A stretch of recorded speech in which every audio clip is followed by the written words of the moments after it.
अस्सलाम वालेकुम दोस्तों, मैं हूं मुराद फ्रंट पॉडकास्ट से। और आज हमारे साथ जो शख्सियत मौजूद हैं सलमान साहब, इनका ताल्लुक कराची पाकिस्तान से है। इनसे आज हम बात करेंगे पाकिस्तान और इंडिया के पार्टीशन की, 1947 से लेकर 2024 तक की इनकी लाइफ कैसी गुजर रही है, क्या क्या तजुर्बे इन्होंने अपनी ज़िंदगी में किए और पार्टीशन के वक्त जो मसाइल दरपेश थे पाकिस्तानी अवाम को और इंडियन अवाम को, तो वो क्या क्या थे और क्या क्या मुश्किलात पेश आई, किस तरह चैलेंजेस हुए पार्टीशन के वक्त, कितने लोग उसमें घायल हुए, कितने लोगों की जाने गई, ये सब बातें करेंगे, सब कुछ जानेंगे आज के इस पॉडकास्ट में। अस्सलाम वालेकुम सर। कैसे आप, खैरियत से हैं? अल्लाह का शुक्र है। सबसे पहले बहुत शुक्रिया आपका हमें टाइम देने के लिए, और उम्मीद है आपकी लाइफ सब कुछ बेहतरीन चल रही होगी। थोड़ा सा हम स्टार्ट करते हैं डायरेक्टली पाकिस्तान इंडिया के पार्टीशन से। 1947 में क्या हुआ, किस तरह मामलात वहाँ पे गुजरे, किस तरह लोग अपने अपने मुल्कों में तकसीम हुए और कितनी मसाइल, कितनी लोगों की जिंदगियां गई, थोड़ा सा उस बारे में बताएं हमें। मैं उस वक्त शायद 11 साल का था, तो उससे पहले ये सेकंड वर्ल्ड वार चल रही थी और हर जगह हिटलर साहब। तो जहाँ हिटलर हो रहा था और जहाँ बात थे हमारे बाप दादा, वो मथुरा शहर है, वो दिल्ली और मथुरा के बीच, तो आगरे के बीच में। ठीक। तो वो बहुत बड़ी छावनी है इंडिया की, वहाँ पेट्रोल का। तो वहाँ सिविल डिफेंस के लिए मेरे वालिद साहब को कुछ सामान मिला, एक घंटी मिली, ये मिली कि बम गिरेगा तो जब तख्त के नीचे घुस जाना और बाहर निकल गिर जाना। तो हमारे मोहल्ले में हिटलर आ गया। अच्छा।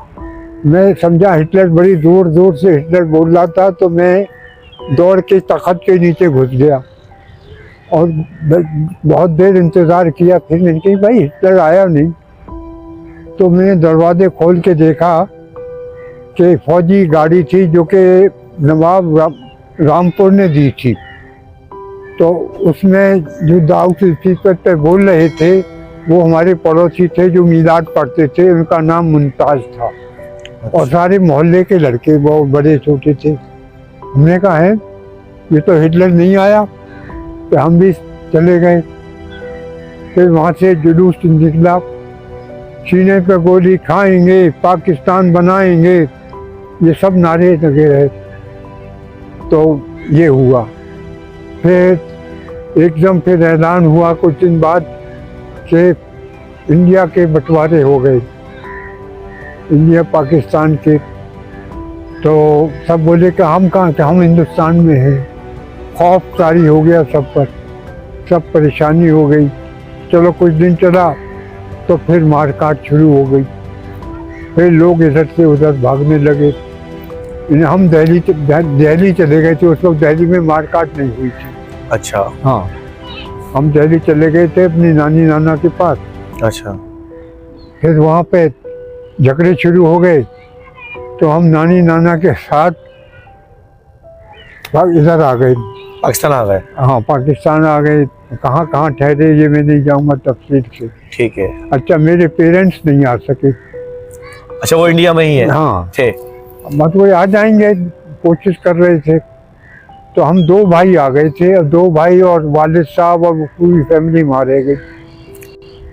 तो आप जब इंडिया से पाकिस्तान आए तो किस शहर में, कराची में ही आए?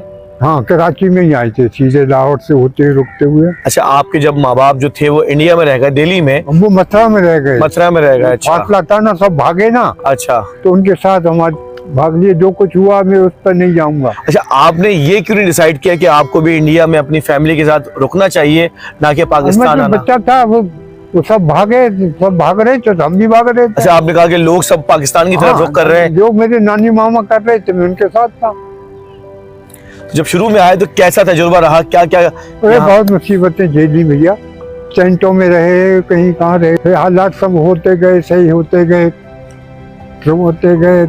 टेंटों में रहे, कुछ कहीं रहे। सर्विस सबको मिल गई, मेरे नाना मामा को सब सर्विस मिल गई। तो धीरे धीरे पहले रहे गार्डन पे, अच्छा। टेंटों में, उसमें फिर नाज़िमाबाद में आबाद हो रहा था तो वहाँ मेरे नाना ने मकान बनाया और फिर हम वहाँ आ गए। मतलब जो माइग्रेट करके पाकिस्तान आए, कराची खास तौर पे, हाँ। तो बड़ी कुर्बानियां, बड़ी अच्छा ये भी कहा जाता है कि जो कराची में आबाद हैं हाँ। उर्दू स्पीकर लोग, उन्होंने अपनी जो जायदाद थी, अपना जो कुछ था वो इंडिया में छोड़ के आ चुके हैं। मतलब वो कब घर बार छोड़ा ही नाना, काफी प्रॉपर्टी छोड़ के आए थे। तो जब यहाँ आए तो यहाँ कुछ भी नहीं था, हाँ, शुरू से स्टार्ट किया नहीं कि यहाँ किले मिला था, थोड़े मेरे नाना को किले मिला था। अच्छा। हाँ, किले में कुछ क्वार्टर सा मिला था तो उसको फरोख्त करके यहाँ घर बनाया। अच्छा, जैसे अब एक बात की जाती है, कंपैरिजन किया जाता है पाकिस्तान और इंडिया का, हाँ। तो ये सोच निकलती है कि इंडिया जो है हमसे टेक्नोलॉजी में, चीज़ों में काफ़ी बेहतर होता जा रहा है। इस चीज़ को देखते हुए आप क्या सोचते हैं कि आपका सही फैसला था, या आप इंडिया में अगर रहते तो चीज़ें मुख्तलिफ होती? हम बेहतर थे इंडिया से सिर्फ अयूब दौर में। 71 की उनकी वार से पहले हम इंडिया से बहुत आगे थे, इसमें कोई शक नहीं। इंडिया में बड़ी गुर्बत थी, हम खुशहाल थे। तो अब मैं इतना कहूँगा आपसे कि पाकिस्तान के बारे में, मैं पाकिस्तान के अयूब जब से भुट्टो का 71 से मैं बहुत मायूस हुआ। जो भी हुकूमत में आए, जो भी आए, मैं बहुत मायूस हुआ। हाँ, बहुत शुक्रिया सर आपका। हाँ। आपका बहुत ही मुख्तसर टाइम आपने दिया हमें, और आप क्योंकि बिजी हैं, आपके पास अभी जाना है, तो आपका बहुत शुक्रिया, आपने जो भी टाइम हमें दिया। हाँ। और इंशाअल्लाह ताला दोबारा आपसे बातचीत होगी, दोबारा इंशाअल्लाह बैठेंगे। बहुत शुक्रिया sir, thank you so much.